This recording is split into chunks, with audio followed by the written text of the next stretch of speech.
All right, back again for part 2 of our deep dive into current affairs for February 26th, 2025. Yeah, You ready for round 2? absolutely. This is our daily series all about getting you prepped for the UPSC exam. And if you missed part 1, don't worry, you can always go back and catch it later. And even if some of what we covered today sounds familiar, well, think of it as a supercharged revision session. Repetition is key for this exam. Today, we've got a pretty mixed bag of topics, national and international stuff, but we'll be zeroing in on some pretty fascinating environmental and societal issues. We're going to uncover how damage to the land is actually fueling conflict all over the world, and how India, it actually leads in something, but it's not exactly something to brag about. Yeah. We'll also be looking at how a road built centuries ago is still relevant in today's world. All pretty interesting stuff, wouldn't you say? Definitely. These are themes that you might see pop up on your UPSC exam, so let's jump right in. Okay, let's start with a topic that's been in the news way too much lately. Internet shutdowns in India. Yeah. We know the government often says it's for maintaining law and order during protests or, big events like elections, but it's a really complicated issue with consequences that reach far and wide, wouldn't you say? Absolutely. The number of shutdowns we're seeing is really alarming. In 2024 alone, there were 84 internet shutdowns in India, the highest number among any democratic country. And each shutdown, it comes with a big economic and social cost. We're talking about a $322 million loss in 2024 because of these disruptions to businesses, education, and just everyday life. Wow.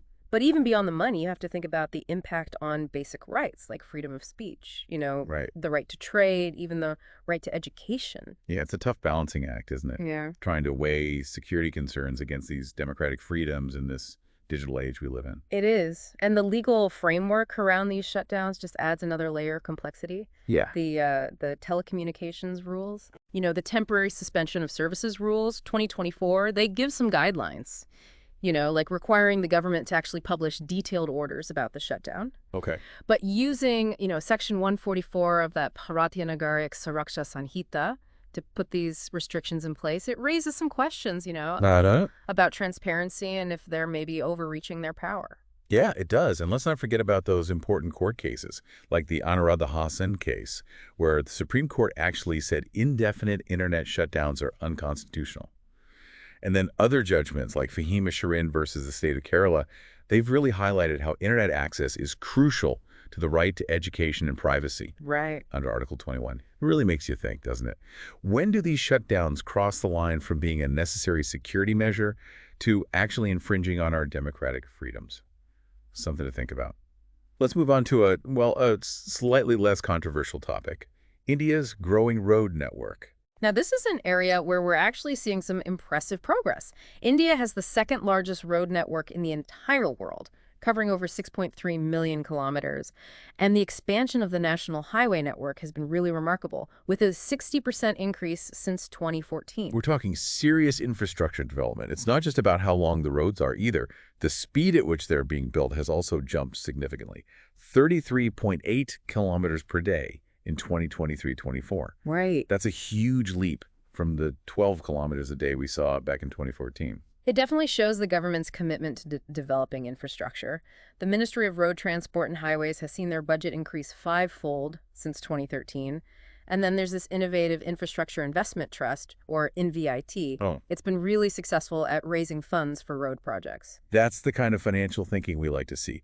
But, in the midst of all this progress, there's this shadow lurking, the financial struggles of the state road transport undertakings. Yeah, the SRTUs are definitely facing some tough times, with losses going over 30,000 crore rupees. There are a few things contributing to this, like not using their fleets efficiently, fuel costs going up, and the burden of those social welfare schemes, like free bus travel. Right. It's a classic example of how governments are trying to balance social equity with, keeping things economically sustainable. Yeah, it's a reminder that even with positive developments, there are always these underlying issues that need to be considered. Before we move on, I'm curious about all these new technologies being used in road construction. It's not just about laying down asphalt anymore, is it? Definitely not. This sector is embracing innovation and sustainability. We're seeing biobinders, which are actually made from agricultural waste, being used to build roads, ultra-high-performance concrete for bridges, and graphene-modified asphalt to make the pavements last longer. Wow. And that's just scratching the The surface. graphene in roads, huh? I never would have thought of that. Tell me more about these advancements. Well, it's pretty fascinating, really. We're seeing things like coir, jute, recycled glass, even industrial byproducts like steel and copper slag, all being used to build roads. This not only reduces waste, but it makes the roads stronger and last longer, too. Sounds like a win-win for infrastructure and the environment. Exactly. And it shows how India has the potential to become a global leader in sustainable infrastructure. Now, switching gears a bit, let's dig into a topic that might seem a little out of place at first glance: land degradation. It's a global problem with huge consequences, and, surprisingly, it's closely tied to international peace and security. Stay with us as we break down this intriguing connection after a quick word from our sponsors. And hey, don't forget to like and subscribe. Welcome back to our deep dive into current affairs, specially curated for you, the UPSC aspirant. We're picking up right where we left off, exploring this unexpected link between land degradation and global conflicts. Yeah, it might not be the most obvious connection at first, but when you really think about it, it does make sense. Land is like this essential resource. Yeah. And competition for, dwindling fertile land, it can easily turn into conflict, especially in regions that are already struggling with social and political instability. It's kind of like a domino effect. A new report by the UNCCD, it really lays out how this all unfolds. As the land gets worse, it triggers a bunch of problems. First, you have economic hardship because agricultural productivity drops. And then that leads to food insecurity, which forces communities to move, which puts even more strain on resources and ignites tensions with the people who already live there. And this is all happening while climate change is making things worse, Right. exacerbating land degradation and making resources even scarcer. It's a pretty bleak picture. Do you have any real-world examples of, how this actually plays out? Unfortunately, there are way too many. The conflict in Somalia that's been going on, for example, is partly fueled by food shortages that have come from a long drought and land degradation. And similarly, the tension between Brazil, Peru, and Colombia over the Amazon rainforest, that's driven by unsustainable land use and weak governance. Right. It shows how environmental damage is connected to regional instability. Yeah, these are some stark reminders of just how interconnected these issues really are. But it's not all doom and gloom, is it? The UNCCD report, it does offer a glimmer of hope, right? It does. The report identifies these 5 key things that can help turn, land restoration into a way to build peace. The first one is encouraging technical and scientific collaboration. When countries work together on these shared environmental challenges, they build trust and find common ground. Yeah, it's like finding a shared goal in the middle of all the conflict. What are some of the other enablers, I guess you could call them? Well, the second one is inclusive dialogue.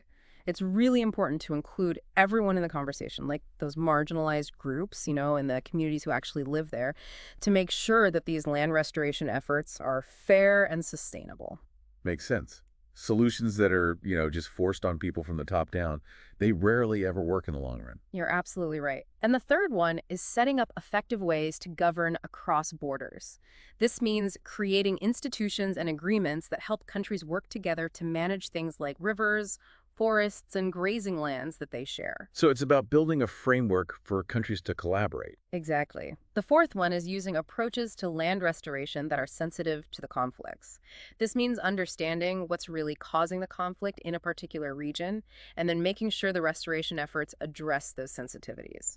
So it's not just about fixing the land, it's about fixing the trust and cooperation between communities too. That's right. And finally, capacity building is really important. This is about giving local communities and institutions the training and resources they need so they can manage these restored ecosystems on their own. These enablers seem pretty practical and thorough.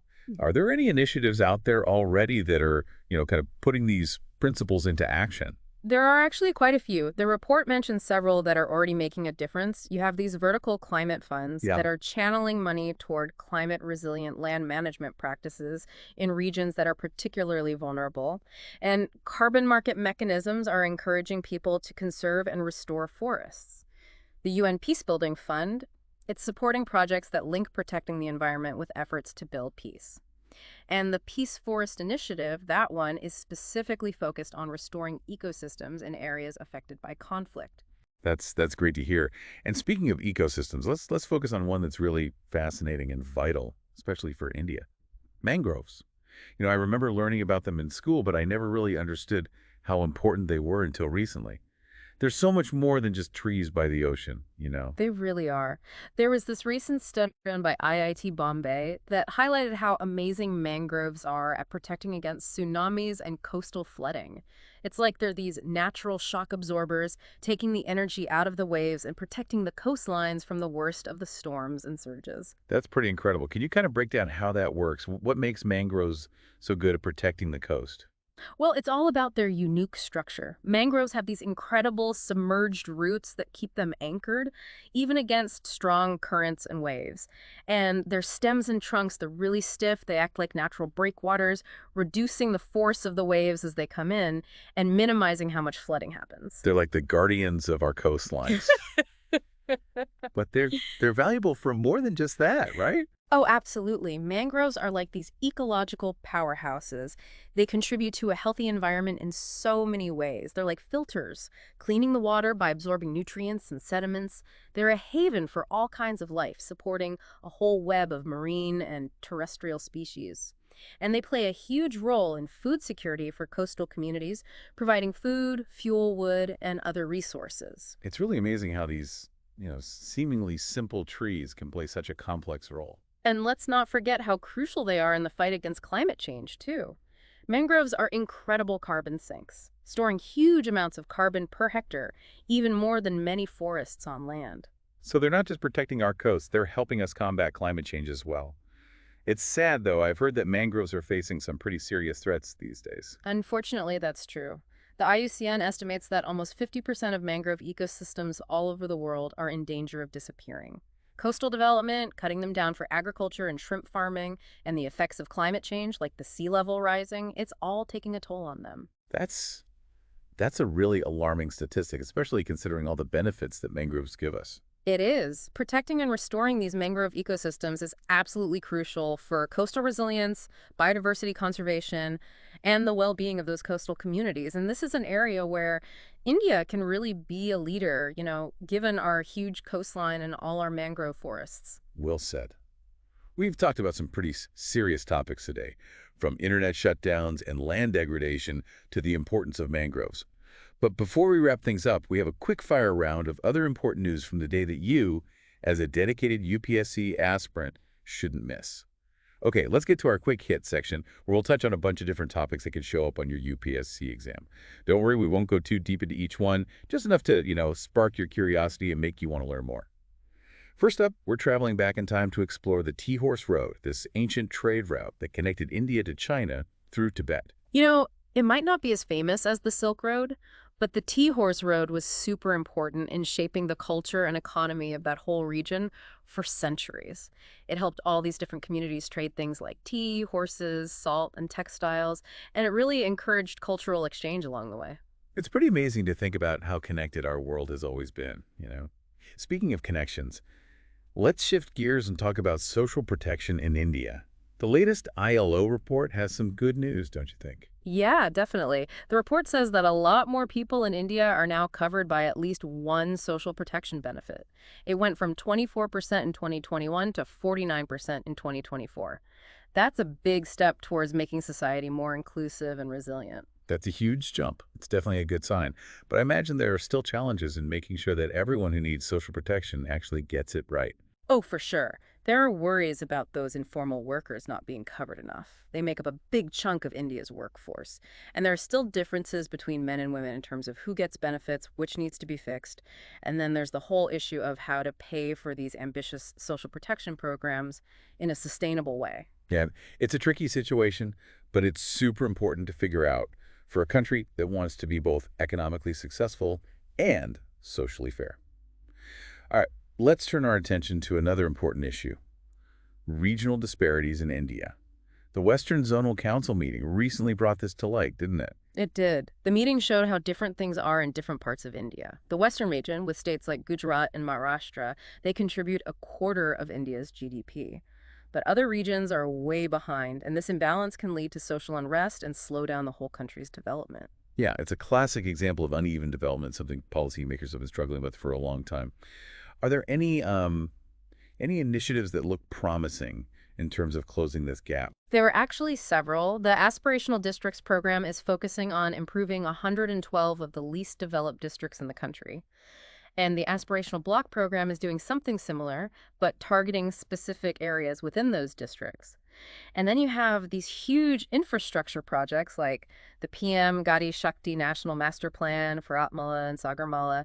These are all about improving connections and boosting economic growth in those regions that are lagging behind. It sounds like they're trying to tackle this complex problem from a bunch of different angles. Okay, let's take a quick detour into the world of birds. A new study has shown that those flightless birds, like ostriches and emus, the Palaeognathae birds, Yeah. they might be smarter than we thought. It challenges that old idea that they're less intelligent than birds that can fly. It just goes to show that we shouldn't underestimate any species, and what we know about science is always changing. Absolutely. Now let's hop over to Germany, where Friedrich Merz from the Christian Democratic Union is going to be the new chancellor.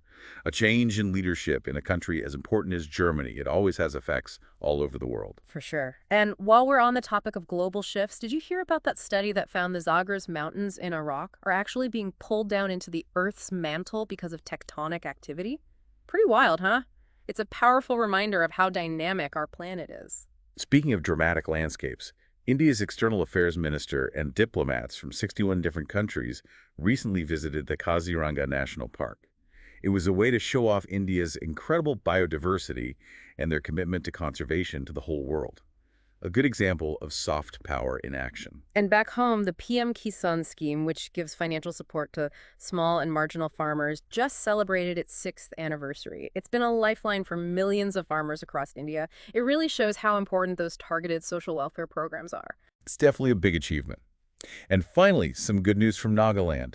They just launched the first Adolescent Girls Club under Mission Shakti. These clubs are all about empowering young girls, making sure they're healthy and safe, and giving them the skills and support they need to succeed. That's a really positive step towards a more equal and inclusive society. Empowering girls is crucial for any country to move forward. Well said. So there you have it, folks, a quick overview of some of the most important things happening in current affairs. Remember, staying informed is just the beginning. The real work is in thinking critically about these events, understanding how they're all connected, and forming your own well-informed opinions. So keep learning, keep questioning, and keep pushing yourself to excel. We hope you enjoyed this deep dive. Don't forget to like, subscribe, and share this with your fellow UPSC aspirants. Until next time, stay curious and stay informed.